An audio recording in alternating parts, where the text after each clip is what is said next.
Queen Sibyl of Asera died alone in a German prison, giving birth on a stone floor, surrounded by silence and men who refused to speak her name. No physicians, no midwives, only guards, a flickering torch, and the sound of a newborn crying in the dark.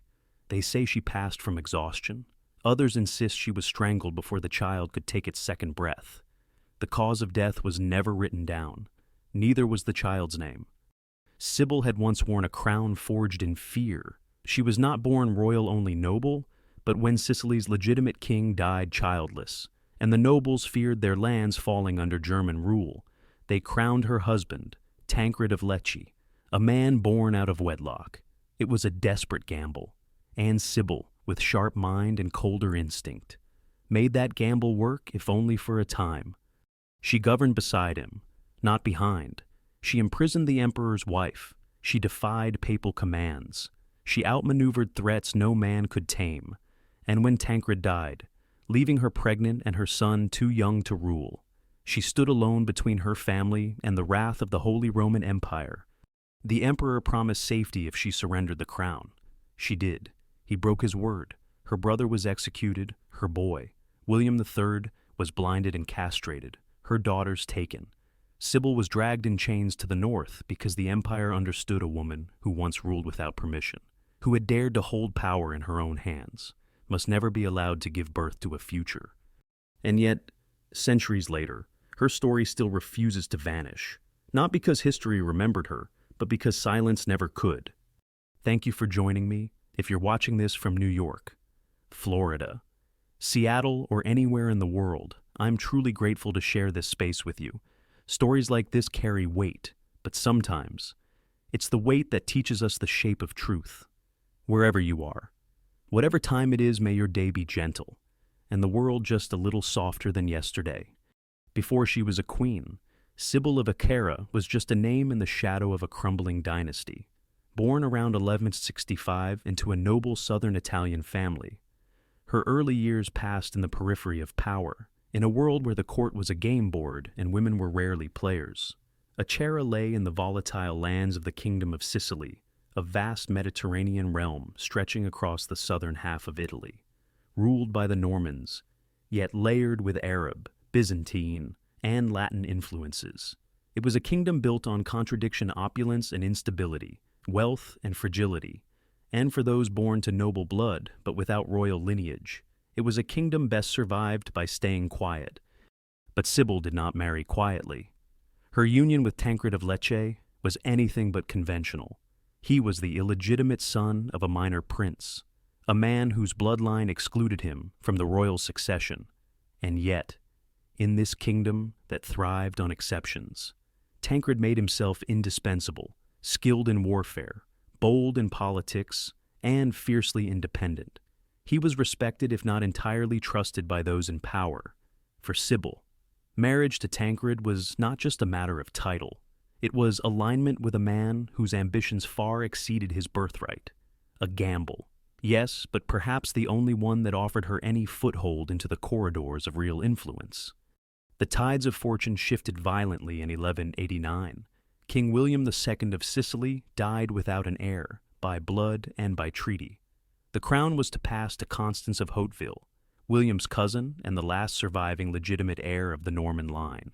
But Constance was not just a Sicilian princess, she was also the wife of Henry VI, the Holy Roman Emperor. Her ascension would have brought Sicily under German rule, and to the local barons and nobles. That threat loomed larger than any oath of succession. In that moment of crisis, the Sicilian aristocracy did what kingdoms often do when survival overrules law. They crowned someone they trusted more, Tancred, not because he had a stronger claim, but because he was Sicilian, local, containable.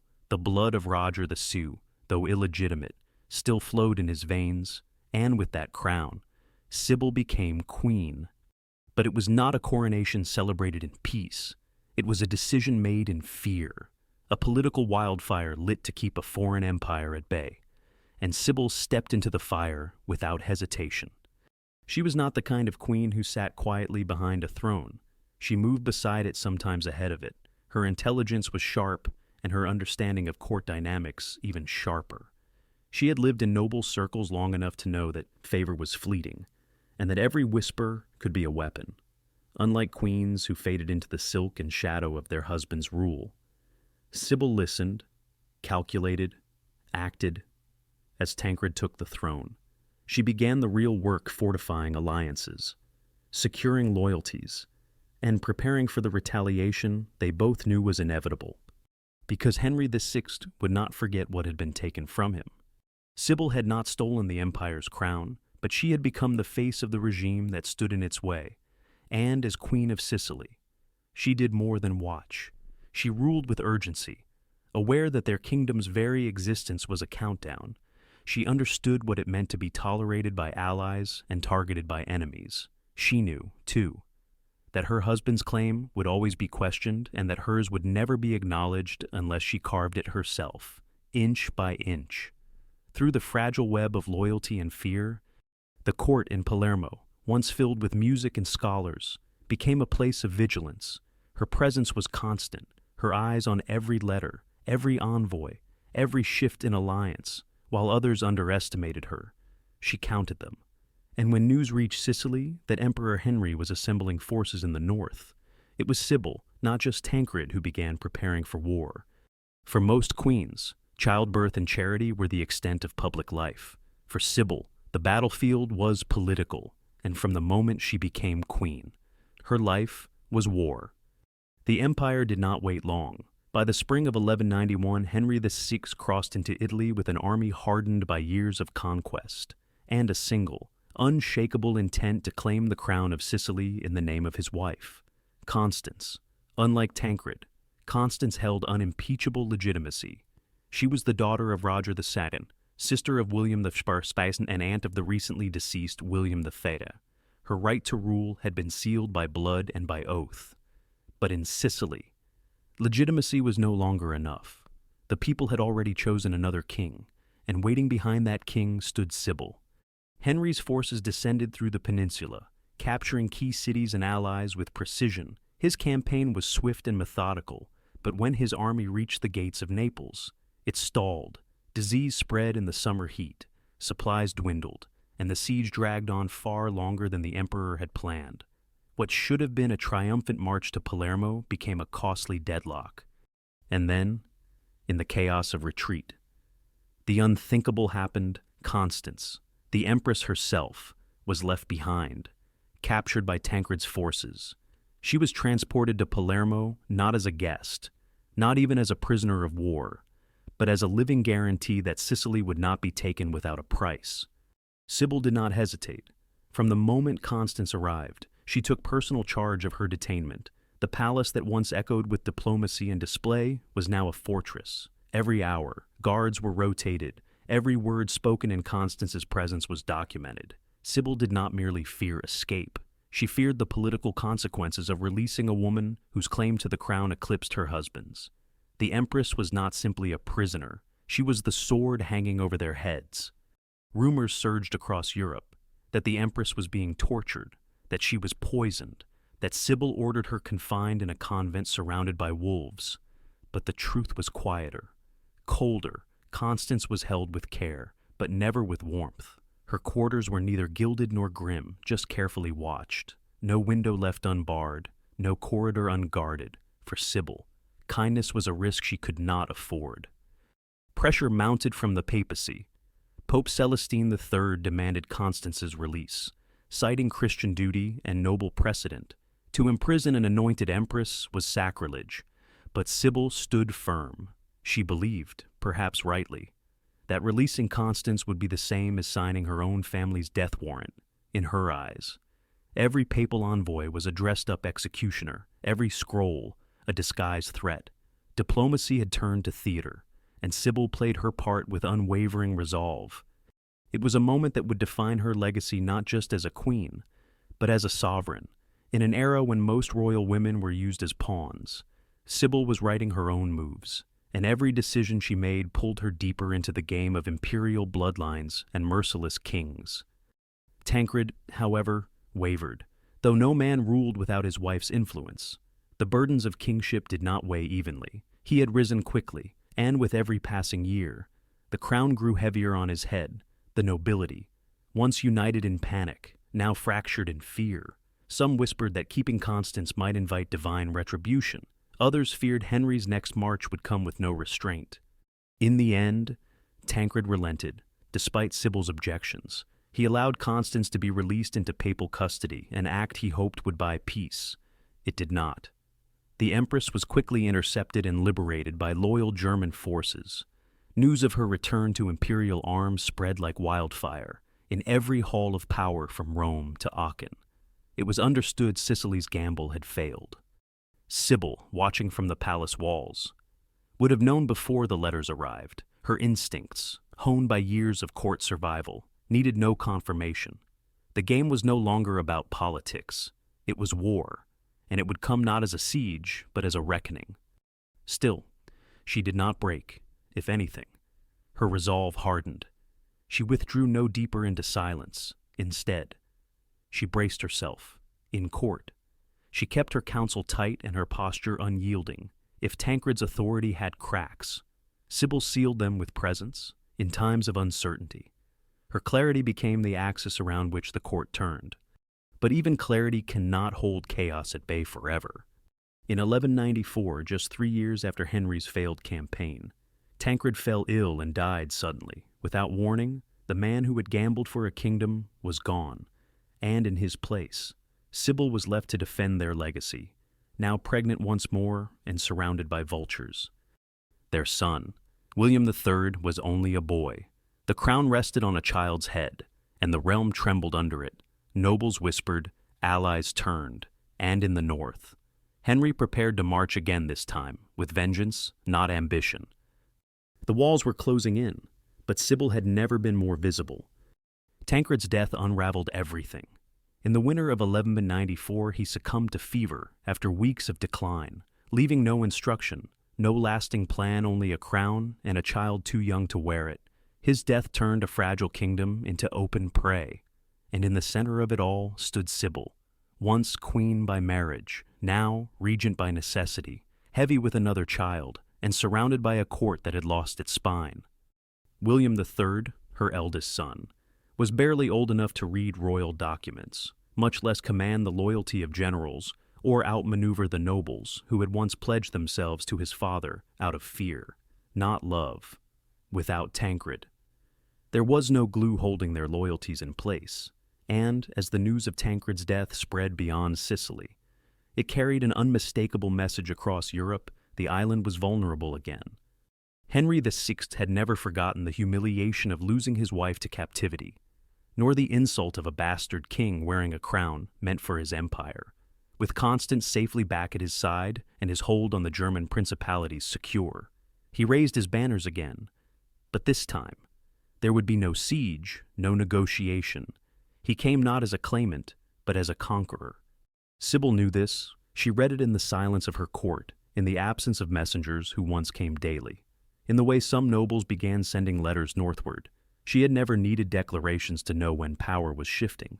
And now, with her son crowned in ceremony but not in strength, she was forced to act. There was no more winning to be done, only minimizing loss. So she offered terms. William would renounce the crown. Sicily would bow to imperial rule. In return, she asked only for mercy that her family be left unharmed, that they retain the county of Lecce, and that William be allowed to live out his days as a noble, not as a king. Henry agreed, or at least he let her believe he had. In December of 1194, he entered Palermo unopposed, on Christmas Day. In the cathedral where Tancred had once been crowned, Henry and Constance were anointed king and queen of Sicily. Sibyl watched from a distance, not as queen, not even as prisoner, but as a woman who had tried to negotiate safety in a world where promises meant nothing once power changed hands. The executions began immediately. Her brother, Richard of Acquera, was seized and publicly beheaded. Her allies disappeared or were paraded through the streets in chains. William was stripped of his title, then taken from her arms. What happened to him in the weeks that followed was not recorded by the imperial scribes, but the rumors were never refuted. He was blinded with hot irons, castrated to erase any thread of bloodline. By the time his name reached the chroniclers again, He was a child no longer considered human, just a relic of a regime that needed to be erased. Sibyl was taken north in chains. Her daughters went with her. No one recorded whether her unborn child was still within her when the journey began, or if she had already given birth. No one described the weather, or the conditions in the carts that bore them through the Alps. There was no procession, no pity, only the quiet erasure of a family that had ruled, however briefly, in defiance of an empire. They were not sent to a palace. They were sent to a fortress far from the southern sun, buried in snow and stone, guarded not by courtiers, but by men loyal only to the emperor. It was here that Sibyl disappeared from public record, not with a verdict, not with a trial, but with a closing of doors. She gave birth alone. That much is almost certain. The child did not survive. Whether the birth killed her, or whether someone else did, has never been conclusively proven. Some historians claim she succumbed to fever, weakened by the long imprisonment. Others believe she was executed during labor strangled, so that no son of hers would ever again stir the thought of rebellion in Sicily. The silence around her death is not the silence of mystery. It is the silence of intent. Because when rulers want a name forgotten, they do not need to burn it. They only need to stop speaking it. By the time Henry returned to Germany, the Sicilian court had been gutted and rebuilt in his image. Constance remained behind as queen regent, and Sibyl's name was struck from every document of state. The boy who had once worn a crown disappeared into a cell. The daughters were kept for years, nameless and invisible, until a future pope would finally intervene. Sibyl's body was never buried in royal ground. No tomb bears her likeness. No anthem bears her name, but in the shadows of European history, her presence lingers like a breath never fully exhaled. In the cold silence of her final captivity, Queen Sibyl faded from the world she once fought to command. Her prison was no grand citadel, no gilded exile suited for a fallen queen. It was a military stronghold carved into rock, far from Palermo's sun, far from any court that might whisper her name in sympathy. No attendants, no counsel, only soldiers trained to follow orders, and a woman slowly eroded by grief, isolation, and the memory of power she had once gripped with steel determination. She gave birth under guard. That much is echoed in the few surviving records that even dare speak of her end.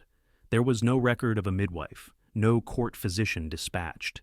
The child she bore was never named. If it was a daughter, the empire deemed her irrelevant. If it was a son, the silence was louder. Some chroniclers centuries later speculated she was killed the moment the child was born, strangled with a cord before she could hold him.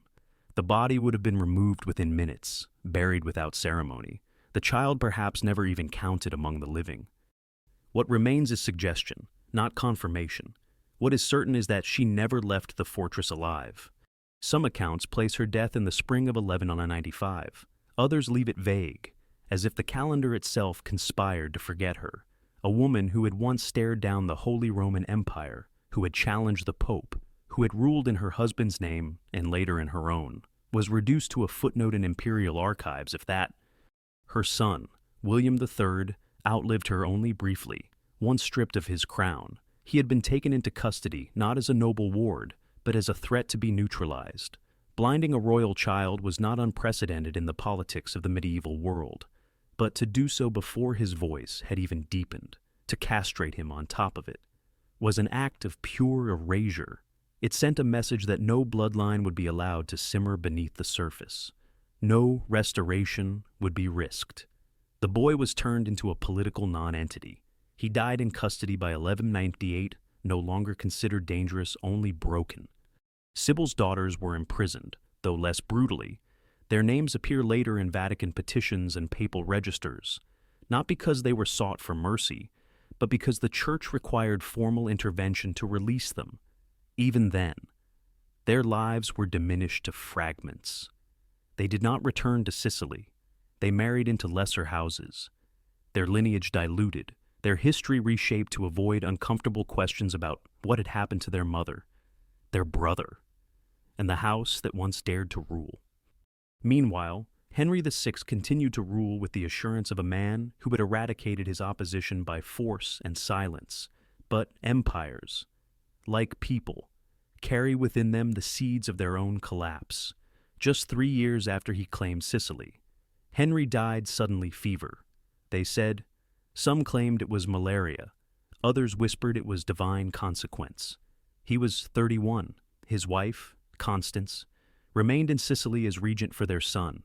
Frederick, she too died not long after. In 1198, the child who inherited the throne, Frederick II, would grow into a monarch known for brilliance and controversy, hailed and condemned in equal measure, but he would never speak publicly of Sibyl or the boy who had once sat where he now ruled.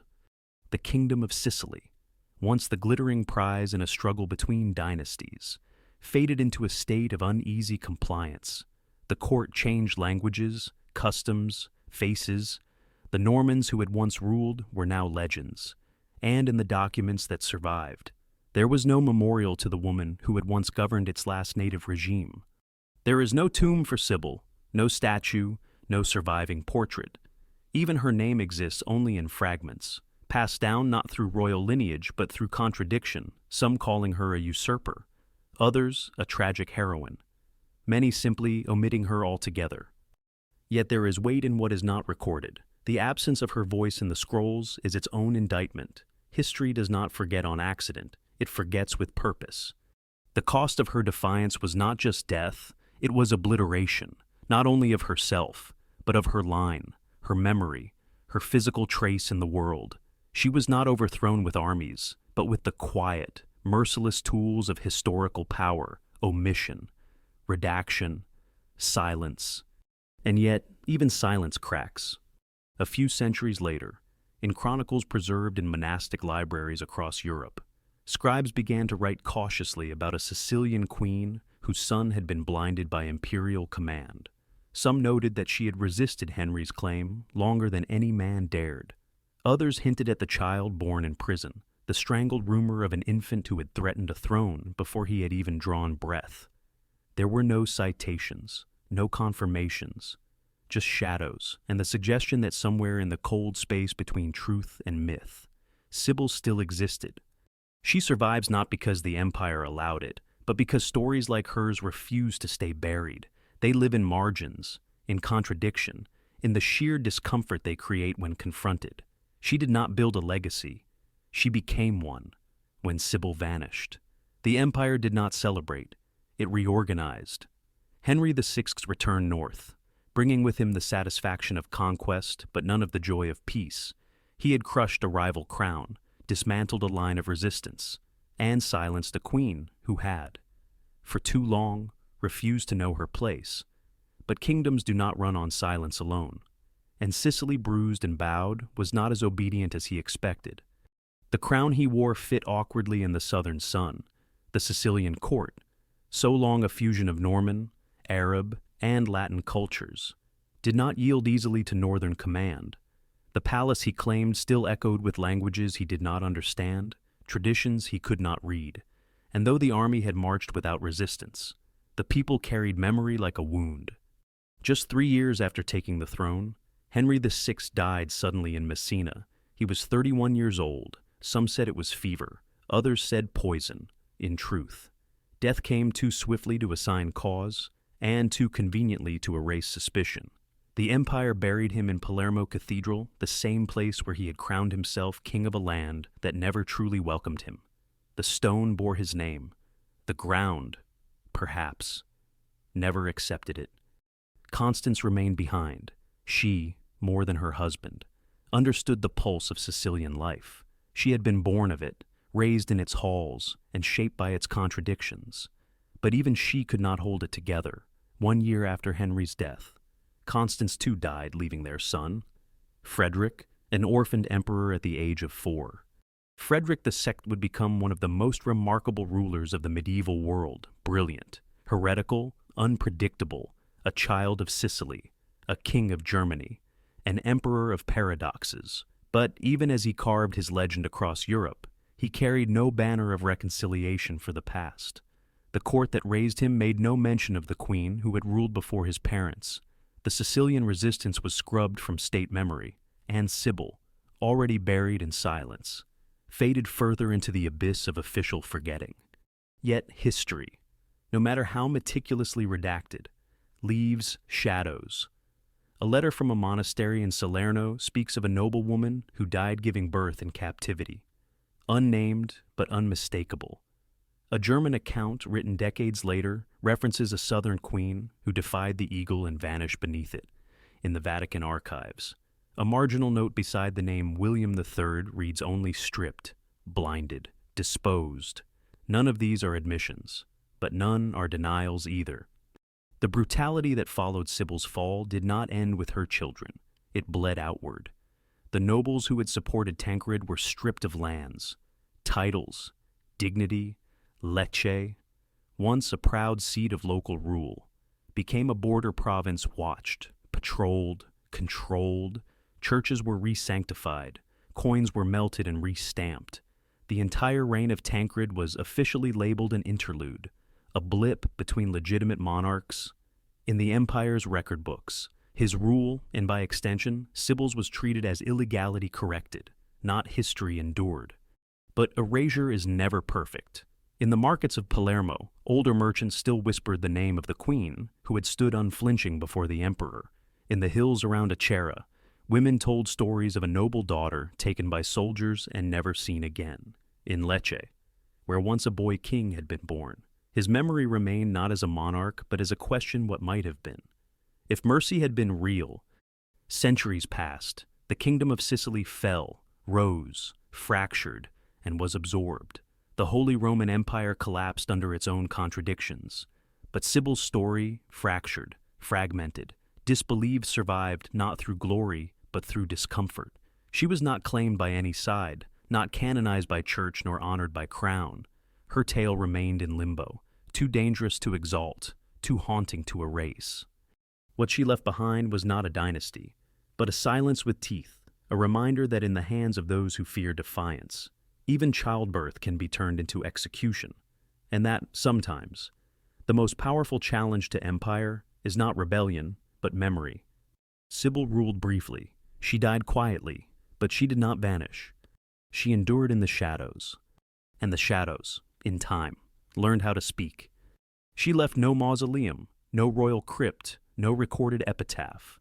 Her crown was melted, her name was struck, her legacy buried beneath the weight of male lineage and imperial pride, and yet, Sibyl of Acerra remains, not in triumph, not in statue, but in something far more enduring unresolved memory. Her story is not one of conquest, it is one of confrontation. She stood at the edge of empire, not as a passive figurehead, but as a woman who refused to be erased quietly. She governed in the shadow of death, negotiated with liars, held power in a world that punished women for the attempt. She was not protected by blood, nor preserved by church. What she had, she earned, and what she lost was taken not just by force, but by fear of what she represented. History has long buried women like her beneath the rubble of failed regimes and rewritten dynasties. But the silence around her death was never empty. It was full of intent, of consequence, of something unfinished. And when we speak her name now, even if only briefly, we disturb that silence. We confront the architecture of forgetting. So perhaps this isn't just a medieval tragedy. Perhaps it is something else. A warning, sharpened by time. A memory refusing to fade. A question, still unanswered. What does it mean when a woman dares to rule and no one is allowed to remember?